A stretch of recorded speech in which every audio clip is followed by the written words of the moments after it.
grande decepção, porque eu sempre alimento a ideia de que o Lula e o PT e seus puxadinhos, entre os quais está o meu partido, né, tem obrigação moral, obrigação explícita, compromisso, claro, com a mudança do Brasil.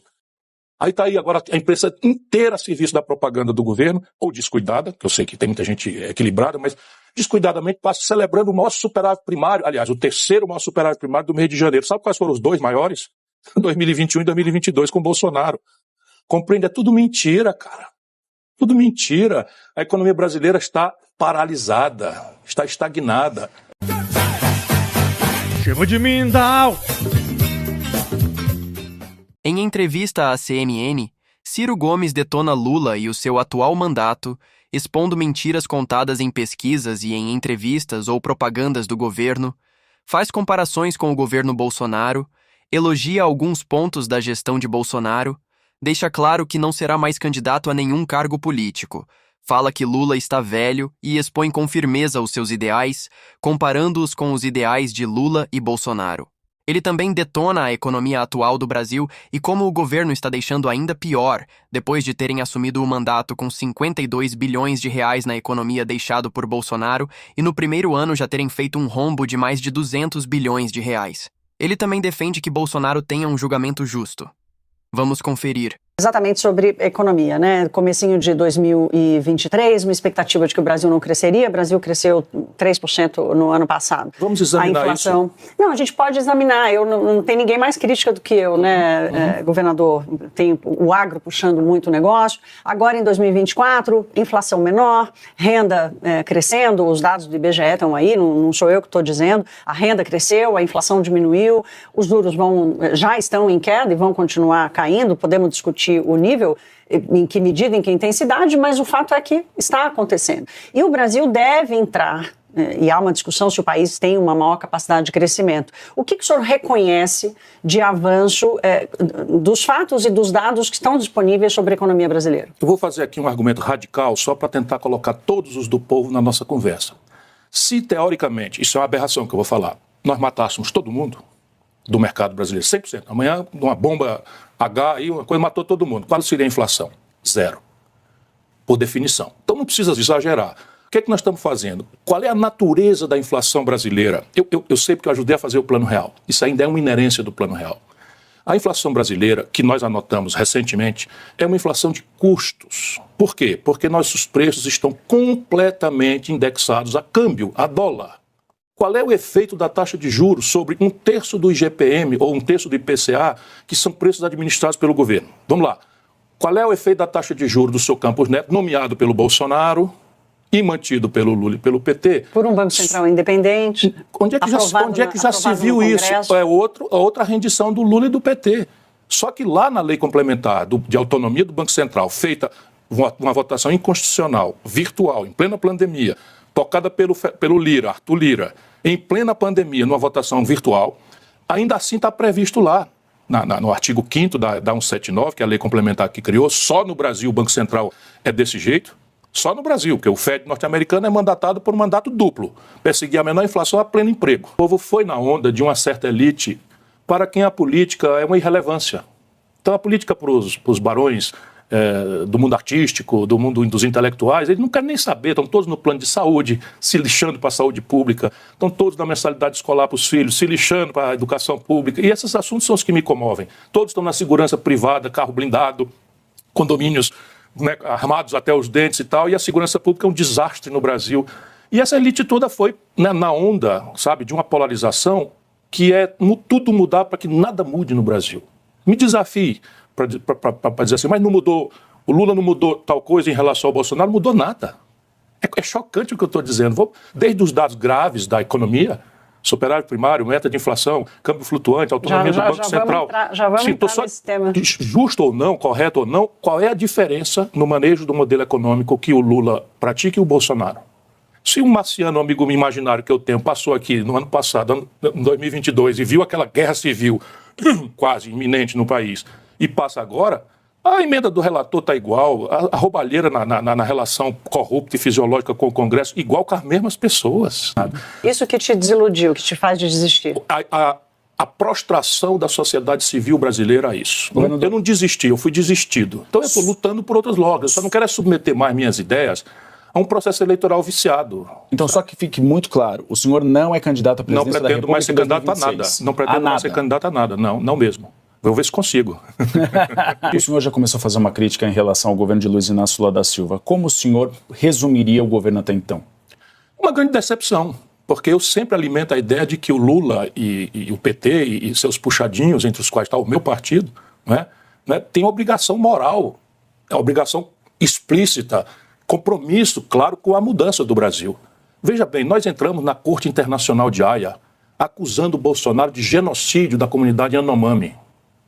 Sabe o que aconteceu no primeiro ano do governo Lula? 6% a mais de mortes da comunidade Yanomami. E agora?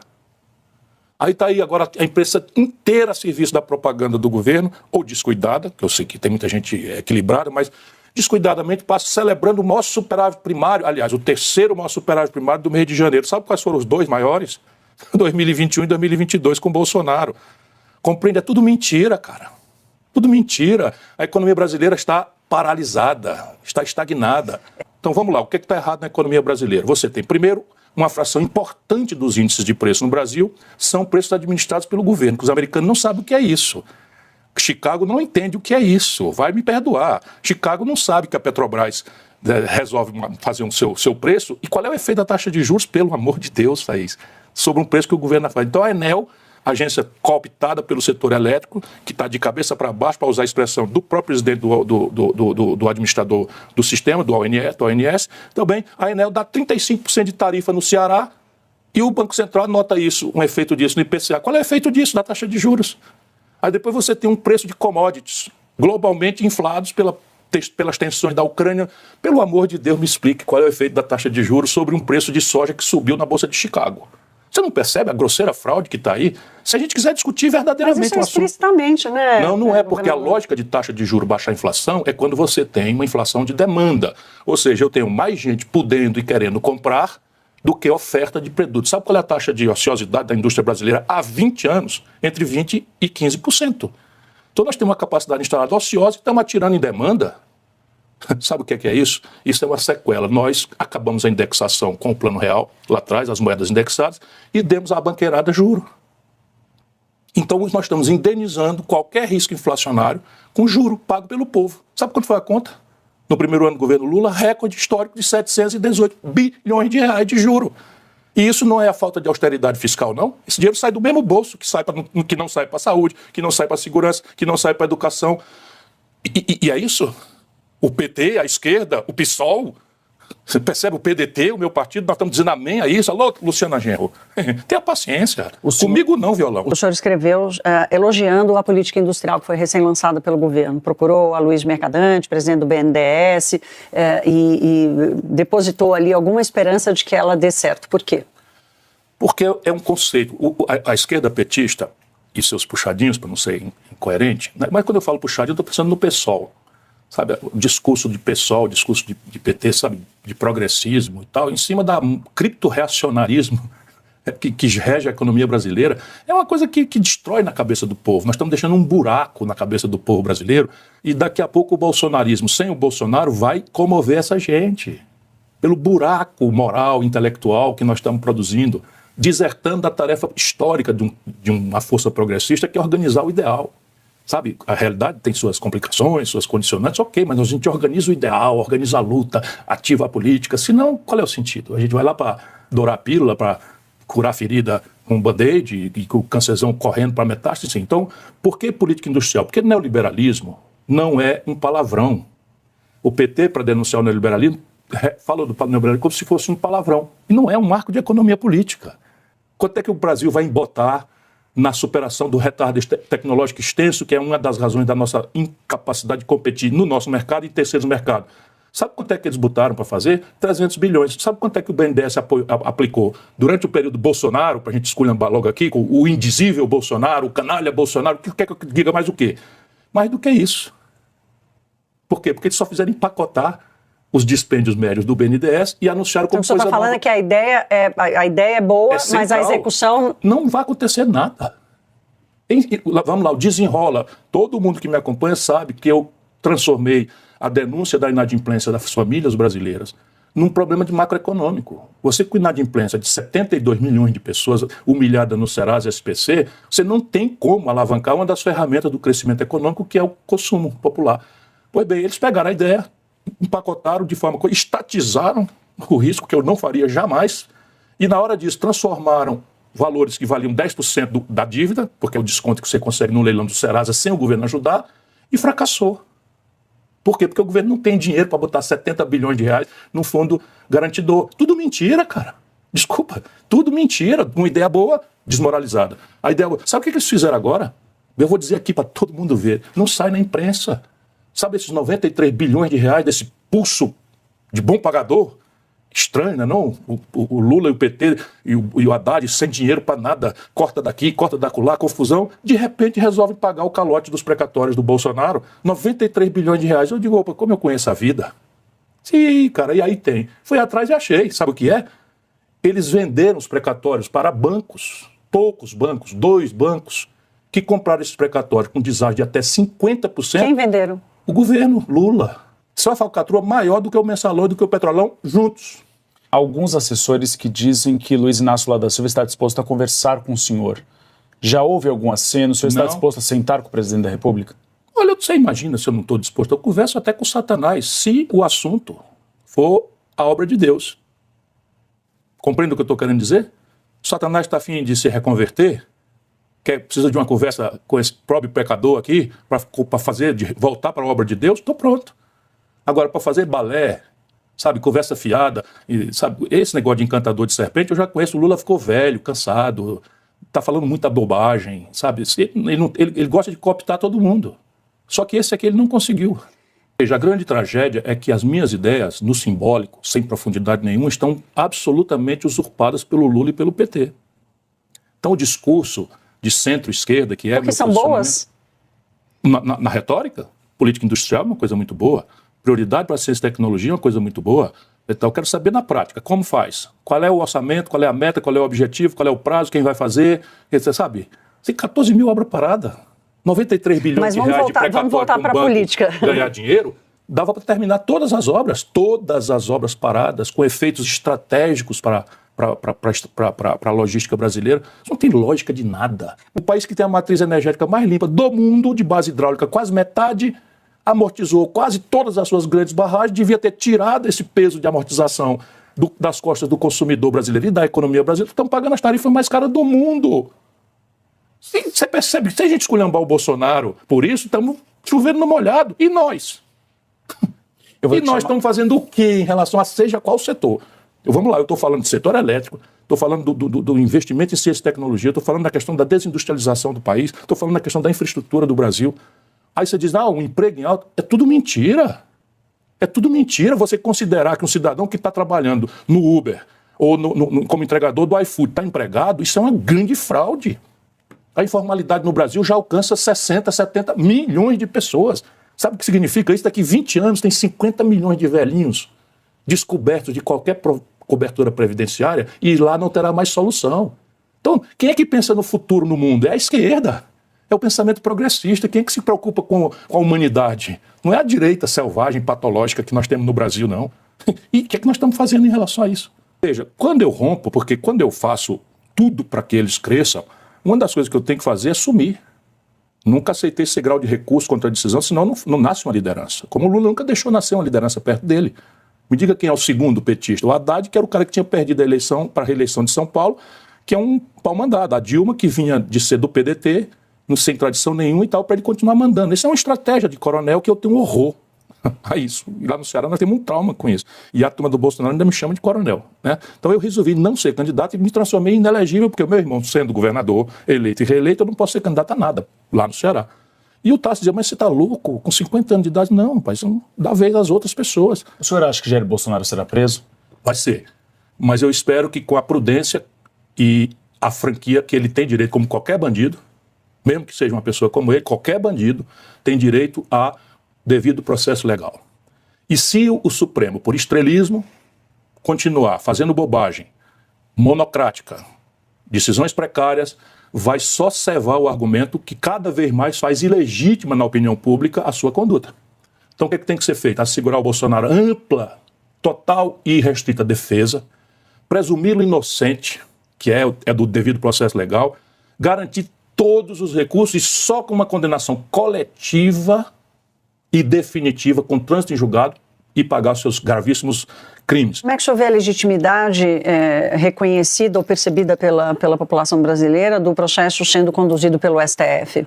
Não está sendo conduzido pelo STF, lamentavelmente. A imprensa fala STF, mas tem sido o ministro Alexandre de Moraes, que, por seu turno, sendo muito qualificado, ele sabe fazer, ele é estudioso, mas eu acho que ele corre um risco grave, né, de amanhã ser o argumento para a suspeição da conduta. Isso que o Bolsonaro já está excitando no meio do povo. Aí ontem entrei num táxi, o táxi me reconheceu, e aí, curioso, pergunta e tal, não sei o quê, no fim ele faz aquela afirmação que eu sei que está na cabeça de todo mundo, e eu, Ciro Gomes, de antigamente, reagiria, mas eu absorvi. Ele disse, eu sei que todo político é ladrão, ou sei lá, todo político, nenhum político é santo. Ele ainda deu, nenhum político é santo. Pronto, é o que o povo pensa. Mas por quê? Porque se você não tiver boa fé, e se você não cultiva a decência só porque é importante cultivar, você vai cair na vala comum, você é um bobo.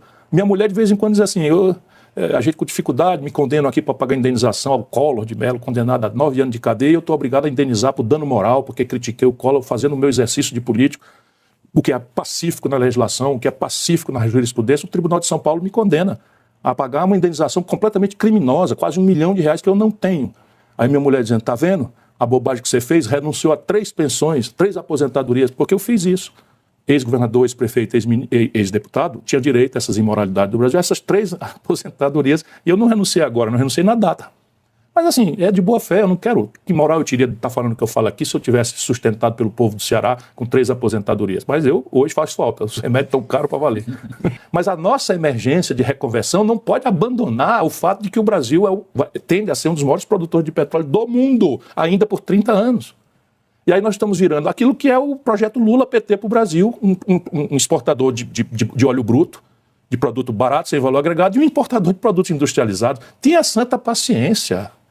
Importar óleo diesel, querosene de aviação do estrangeiro, com capacidade extraordinária do que o Brasil tem, de verticalizar aqui, transferir para a sociedade brasileira a eficiência da Petrobras, que produz um barril de petróleo no pré-sal por grande escala por $8 antes dos impostos. $8!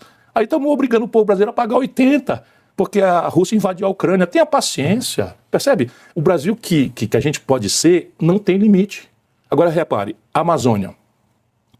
Como é que a gente resolve com a Amazônia? O Lula vai em Paris, pega carona num espetáculo de música dos artistas, no Champs-Élysées, e anuncia diante de uma grande ovação desmatamento zero. Hoje está acontecendo o recorde de queimadas na Amazônia. Hoje. Aí encolheu, comparando com o Bolsonaro. Claro que encolheu, porque o Bolsonaro desmontou as estruturas de comando e controle na região. A Marina voltou, o ICMBio, o IBAMA, a multar as pessoas. Então as multas cresceram 200%, 300%. É isso que vai resolver o problema da Amazônia? Repressão? Tira o cavalo da chuva. 40 milhões de brasileiros, a França quase toda, vivem na Amazônia legal. Qual é o projeto para a Amazônia de reconversão produtiva? Como é que nós vamos ensinar para as pessoas que só sabem desmatar para fazer mineração, desmatar para tirar madeira, desmatar para criar gado, desmatar para plantar? E agora fazer as pessoas aprenderem que a floresta em pé vale muito mais. Claro que vale muito mais. Mas como é que eu vou... Sabe, zoneamento econômico e ecológico, reconversão produtiva, financiamento, acesso a mercado, sistemas de empresariar coletivamente para ganho de escala. Nada disso está sequer imaginado. Isso é a deserção máxima do pensamento progressista brasileiro. Mesmo sendo de esquerda, Ciro não é alienado e consegue enxergar pontos positivos em cada ideal, pois já fez parte do governo Lula, apoiou em campanhas e o seu partido é um forte apoiador do atual governo, mas reconhece boas ações ocorridas durante o governo Bolsonaro e defende fielmente os seus ideais, mesmo deixando claro que está se afastando da vida política. O que você achou dessa entrevista e das declarações de Ciro Gomes? Deixe a sua opinião nos comentários, curta o vídeo e se inscreva no canal.